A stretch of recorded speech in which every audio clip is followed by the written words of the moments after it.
এই সব পুরা 1.5 বছর বিছানায় পড়েছিলাম আমার বিয়ের আগে।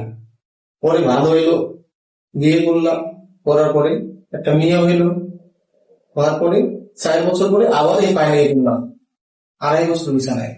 ডান পা। ডান পা পুরো সাইড।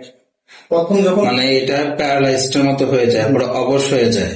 অবশ্যই খালি ব্যথা, রোগ টানে যায়, মনে এই পর্যন্ত হাত যাবে, এই ঘাড় থেকে মাথার পাও পর্যন্ত রোগ ছিঁড়ে যায়, পারতে পারে না, সোজা হইতে পারে না, টয়লেটে বুঝতে পারে না, এমন অবস্থা। তারপর এইভাবে আল্লাহ পাক রাখতে। এত ব্যথা।